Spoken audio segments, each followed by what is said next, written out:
That in the great history of the world, countries like ours don't survive, and that you need a core group of people who are devoted to the Constitution that will stand as a bulwark against progressivism. How excited, Brian, are you to see people that are, the media doesn't understand these Tea Parties, or maybe they do and they're trying to, because it's a progressive. Yeah. But it's not about really anything other than small government, reasonable spending, low taxes, and follow the Constitution. People in their gut, they know. Right. That must be exciting for somebody who's been watching this for 30 years. Absolutely. People know that government's supposed to do a few things and do them very well, like national security, build roads, print money, those kind of things. Government's not supposed to do these other things. But we see government today trying to do absolutely everything when it comes to the economy and society writ large. And we know it's not working. Oh, I mean, that's clear. I have 1 minute here. This California Secretary of State website, learncalifornia.org, where you can learn California history. It has content for teachers for their lesson plans. Looked up progressivism. In it, it talks about how great progressivism is.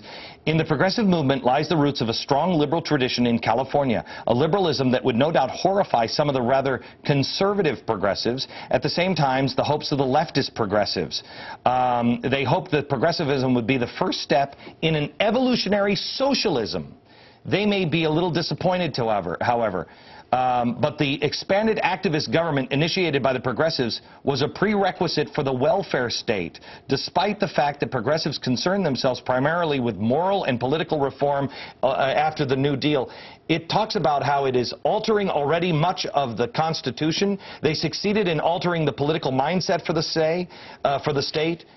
This is all presented in a good way. Absolutely. How do you possibly survive when your children are being taught that progressivism and changing the Constitution slowly like this, evolving it, is a good thing? Well, remember this. We're not going to ever become like Europe. And the reason is simple. We're Americans. We have these Tea Parties. Look at your success. Look at the success of conservatives all over America. When the American people hear the right argument, they do the right thing, whether it's a Tea Party or Massachusetts or New Jersey. And I have hope about California. You can win California back. And if you ever won California back for the conservative movement, you would change America. Brian, thank you very much. Appreciate it. Thank you. All right. Next, closer look at some of our favorite California progressives. I'm lying. I don't have a single favorite progressive. Back in a second.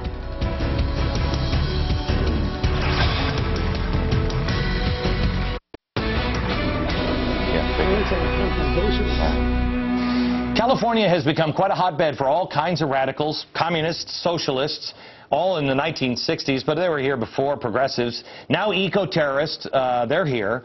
You have the Panthers formed here. Nancy Pelosi is here. A lot of really dangerous people in a state as volatile as this one, and it is on the edge. One of those radical communists from California is Van Jones. Here's a guy who, was hanging out with cop killers.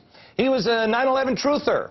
I told you, he can't be just, can't scurry under the refrigerator like a cockroach after the lights are turned out. You had to hold him responsible because he'll resurface again. Well, he has. He'll be speaking alongside New York Senator Kirsten Gillibrand next month. Next month in New York. David Horowitz is the publisher of RealNewsBlog.com, former radical himself. You were a guy, if I read history in the 1960s, you're part of all of these people that we're now talking about. All of the radicals, progressives, the revolutionaries. David, any doubt in your mind that a guy like Van Jones wants to not just transform America into something, but I mean a very radically different America that Americans would not even begin to understand? He's what I call a neo-communist. You know, we have neo-conservatives, neo-fascists, but somehow we don't have neo-communists. These are people who have the same vision that communists. I grew up, of course, in the communist community. My parents were communists. Van Jones will not disappear. He's a fellow at the Center for American Progress. I know. Which is the brains trust of the Democratic Party. When I said they were going to sweep him out, they did. They swept him out on a holiday weekend at midnight, and I came back that next Tuesday and said, this is the worst thing that could happen because he's still in the system. He is, and he's never going away, is he? No. we have to chase these people and keep a spotlight on them all the time. Yeah, well, the old communists are revived by this progressive movement. It is a movement, and it's a culture. The Rosenbergs are still innocent. Richard Nixon is still the enemy. McCarthy did not actually expose people who were working for the Soviet Union, which he did. I want to take you to, this is from Larry King with Angie Dickinson for the full hour, and then also, what's her name? This is John McCain's daughter, and this is why I say John McCain is a progressive. He's an honorable man, but he's a progressive. And they don't work together. The progressive and the Constitution don't work together. Listen to his daughter on Larry King. I consider myself a progressive Republican. Okay. Such a thing as a progressive Republican that can stand... Can a progressive... This is what I'm trying to convince America of. Can a progressive work with the Constitution? Not in the way it's understood by these people, no.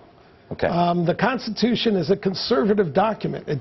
First of all, it distrusts the people. It makes the people sovereign, but then it puts all these checks and balances in their way. And of course, originally senators weren't even elected. Okay. Hang on just a second, because I want to come back in just a second. I want to ask David about a couple of people that, I mean, this is such a hotbed in California. How do you turn things around? This is ground zero in many ways. David Horowitz, next. Leadership of Harry Bridges, followed by Jimmy Herman, the ILWU, faced head-on the great political challenges of our nation. Back with David Horowitz. He is the publisher of RealNewsBlog.com, former radical himself from California. I want to give you another quote from Nancy Pelosi. Can you bring up the quote from Nancy Pelosi? Do you have the other quote? Harry Bridges was arguably the most significant labor leader of the 20th century, beloved by the workers of this nation and recognized as one of the most important labor leaders in the world. Who is Harry Bridges? Harry Bridges was an Australian labor leader whom the government during the Cold War tried to deport for 10 years because he was saying he was a member of the Communist Party and therefore basically an agent of the Soviet Union.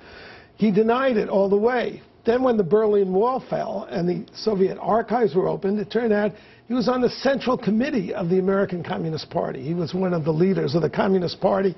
And in 1998, everybody knew this, but it's Pelosi's hero. Why did Sweeney from, AFL-CIO change and say, hey, we don't need to have any of these rules to keep communists out of the labor unions? This was just a few years ago. Right. The big break, there was a big break in 1948 during when the Progressive Party was formed and the Cold War. Walter Reuther, who was a socialist, drove the communists out of the CIO, out of the unions, because they were agents of the Soviet Union, which was a slave empire and our enemy. Sweeney and these guys, like you say, Van Jones doesn't go away, the communists don't go away. The progressives stayed, and now they just embrace. When the president says, I'm a progressive, they call me a Marxist. He's not a Marxist, is he? Progressives, it's made out of the Marxist stew. But do I have it right, David, when I say it's the difference between evolution? What you were going for in the 60s was revolution. Progressives, evolution. In a nutshell, conservatives guide everything they do by looking at the past, the experience. This is what human beings are. This is the way they behave. This is the limits. This is what you can hope for with these people. Progressives govern everything from the future. They have this imaginary future, which is the ideal world of social justice, and they judge everything by that future. This is why when they come to us and say, our budgets are going to be, it's only going to cost this amount, is because they're not basing it on, because everybody always says, wait a minute, you've never been right in the history of America. You're always wrong. There's always something that comes up that changes this, and they don't see it. They are there to change the world. Conservatives go to Washington to fix government. Liberals, progressives, leftists go to Washington to change the world. So they want power. And the power, they think, can reshape the way people think and the way people are. Is this the biggest hotbed of progressive thinking here in California? Well, California is a very progressive state. However, in last May, it rejected 5 initiatives to raise taxes. All right. So David, appreciate it. Thank you, sir. Back in just a second with final thoughts.